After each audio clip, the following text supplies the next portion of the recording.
Hello உறவுகளே, வணக்கம். ஆ,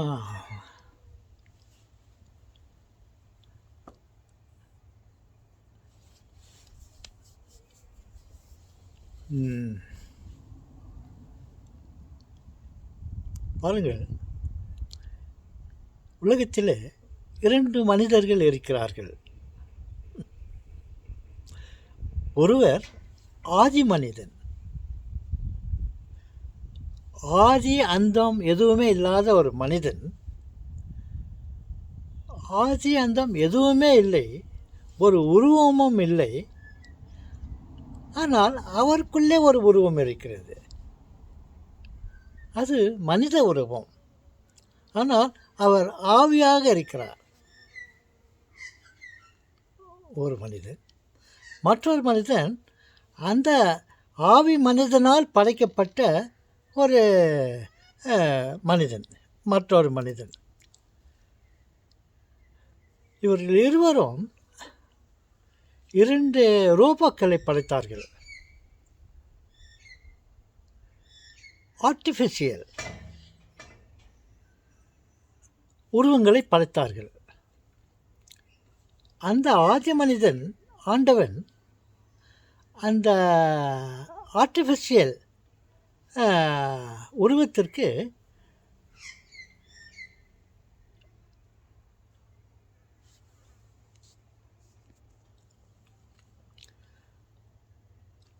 தன் உயிரை கொடுத்து ஒரு மனித வடிவில் அவனை படைத்தார். அவரும் ஒரு ரோபோ, ஆர்டிஃபிஷியலுக்கு ஒரு உயிரை கொடுத்து அவர் அதை உருவாக்கினார். அதுவும் ஒரு ரோபோ. அந்த கடவுளால் படைக்கப்பட்ட மனிதன் ஒரு ரோபோவை படைத்தான்.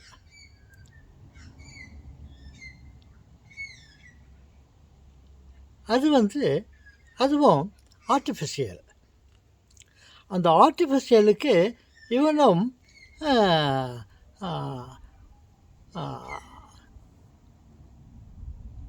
செயலாற்றும் வல்லமையை கொடுத்தான்.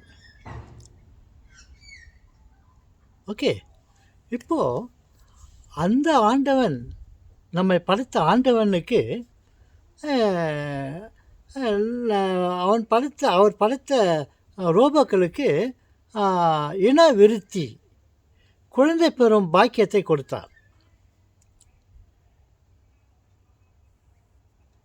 இந்த மனிதன் படைத்த ரோபோவுக்கு குழந்தை படைக்கும் பாக்கியத்தை கொடுக்க முடியவில்லை. இந்த ரோபோக்களுக்கு சந்ததிகள் இல்லை. ஆனால் இந்த ரோபோவுக்கு மரணம் இல்லை,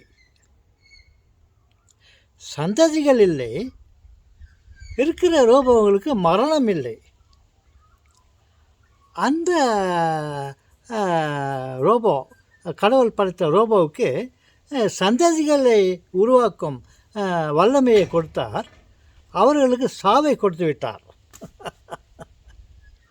ஏனென்றால் அவர்கள் சந்ததிகளை உருவாக்கி அதிக அளவில் உருவாக்கி விடுவார்கள். ஒருவேளை உலகத்திலே இருப்பதற்கு அவர்களுக்கு இடம் கூட இல்லாமல் போய்விடலாம். அதனால் கட்டுப்படுத்த வேண்டும். எப்போ குழந்தை பாக்கியத்தை கொடுத்தாரோ அப்போது அவங்களுக்கு சாவை கொடுத்து விட்டார், அங்கே கண்ட்ரோல் பண்ணுறதுக்கு. இவன் படைத்த ரோபோவுக்கு சாவு இல்லை, அவன் நீண்ட காலம் வாழலாம். இவனுக்கு சந்ததிகள் தேவையில்லை.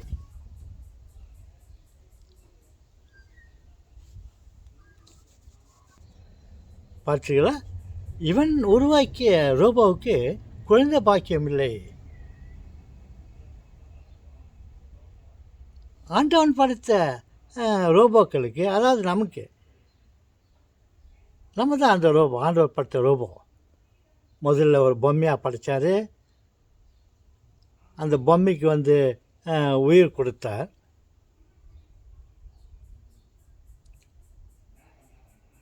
இவன் மனிதன் ஒரு பொம்மையை படைத்தான், அதற்கும் உயிரை கொடுத்தான். உயிரை கொடுக்கவில்லை, நீண்ட ஆயுளை கொடுத்தான், செயல்படும் சக்தியை கொடுத்தான். உயிர் இல்லாமலேயே இது செயல்படும் திறனை கொடுத்து விட்டார் இந்த மனிதன். தெரிகிறதா? நான் என்ன சொல்ல வருகிறேன் என்றால், இந்த ரோபோவுக்கு, மனிதனால் உருவாக்கப்பட்ட ரோபோவுகளுக்கு குழந்தை பாக்கியம் இல்லை. ஆண்டவன் படைத்த ரோபோக்களுக்கு எப்படி குழந்தை பாக்கியம் இருக்கிறதோ, அந்த மாதிரி மனிதன் படைத்த ரோபோக்களுக்கு குழந்தை பாக்கியம் இல்லை. தெரிந்து கொள்ளுங்கள். வணக்கம்.